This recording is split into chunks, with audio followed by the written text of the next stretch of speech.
Welcome back into another episode of NA Now. Brandon Hofstra joined here with Chippewa Steel head coach Chris Ratzloff.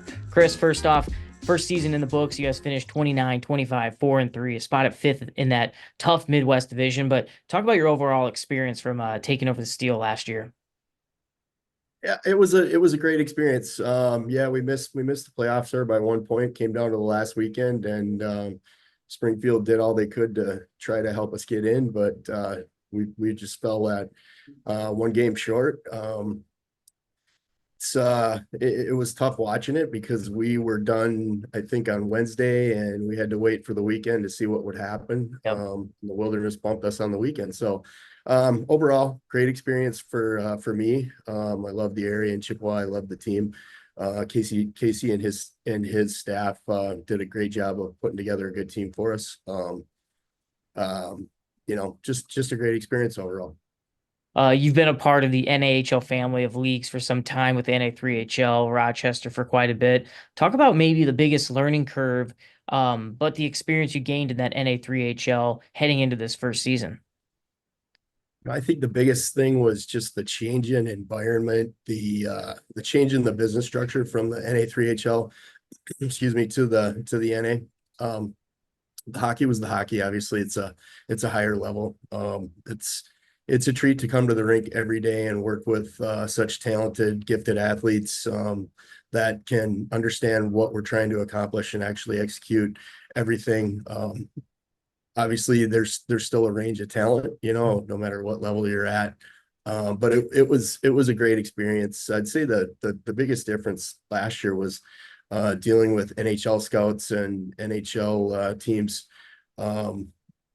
They were in our building every night. We had AJ, Lunsky, and Piepenberg were all on the central scouting at one point or another. So we had NHL guys in the building every night. That was new for me and a lot of fun.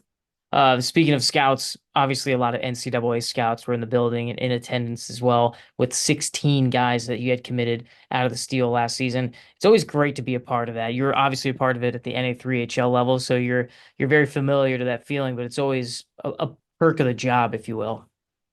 It is, it's I we love to win, and I say this all the time. We love to win, but getting guys opportunities at higher levels. I think that's until you're in the NHL. I think the trophy at the end of the season shouldn't be the ultimate goal. It's development, it's moving players up. That's a great accomplishment, and a lot of that work was done by Casey ahead of time.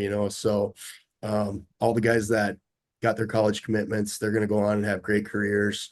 And we were young last year, so that's another reason that number is kind of high. A lot of unnoticed talent that is discovered with those younger players. We'll be young again this year, so we expect, hopefully we'll have the same outcome. Yeah. Rats, the NAHL draft, the tender system, and camps have all concluded from over the summer. During all that, what were some areas you and your staff sort of honed in on for the upcoming season with that roster? Oh, Peyton Platter. That's a big loss for us. Yeah. That's a leader. That's a guy that had a lot of production for us. So, fortunately, he did a great job mentoring the younger players from last year, and we look for some of those guys to step into to take his spot, to take roles of the guys that we're losing. Joe Kelly was another one that had a lot of points. Connor Schneider joined us later. Joe Kelly. Did I say Joe already? Yeah, Joe Kelly. Jack Christian. There were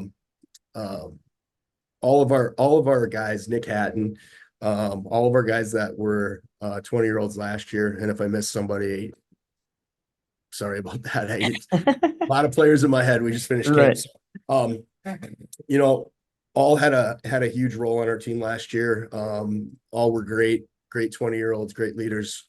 Helped our younger guys understand what it takes to fill those roles. Mhm. And then I guess it was just through the draft and tenders and camps, it's just identifying those next younger players that can step in and learn from the guys that are going to be our leaders and our mentors this year. Yeah. The Midwest division, as I kind of alluded to earlier, is so tight year in and year out. Points, like you said, just missing out by one. But what needs to be that factor maybe to get to the postseason this upcoming year? It's, every weekend's important, every game's important. Hmm. You can't win, you can't win the season, early, but you can sure put yourself in a hole. So I think getting off to a big start, being ready to go, right out of exhibition games. We play a couple before the showcase, all those are going to count. So I think it's just taking every night serious, every day in practice serious, just being ready to play, and hopefully we can put ourselves in a position where we're not, coming down to the last night. Yeah. The NAHL is celebrating its 50th year, its golden birthday, if you will, this upcoming season. Who are maybe some players or a coach or experience that you want to talk about that sticks in your mind when you think of 50 years of the NAHL? Well, obviously John Cooper is the big name. We Right. we all think of him. Um, you know, Mike Akins, for guys that I've been around. We grew up together. He spent some time in almost every league in hockey, and Right. quite a bit of it in the NA, all over the place. Dan Wildfong, Steve Howard. He was a mentor to me when I was in Rochester. Mhm. Uh, you know, Scott Langer, Yep. all over the place. Lane Sedeby, not Yep. not going to be not going to be around this year, but I got to sit next to him at all the meetings. It's there's so many. Right. The league has touched so many. Yeah. One more for you. We'll let you go. The showcase kicks off in September, if you can believe it or not. How excited are you to get this thing going for year two? Oh, we're really excited. Especially with the young team. We expect to see a ton of scouts like we did last year, and hopefully we can get our guys ready so that they're ready to showcase their talents, their abilities, and hopefully get some younger guys noticed. Yeah. Rats, again, thanks for doing this, and we will see you soon, my friend. Thank you. Appreciate all you guys do for us.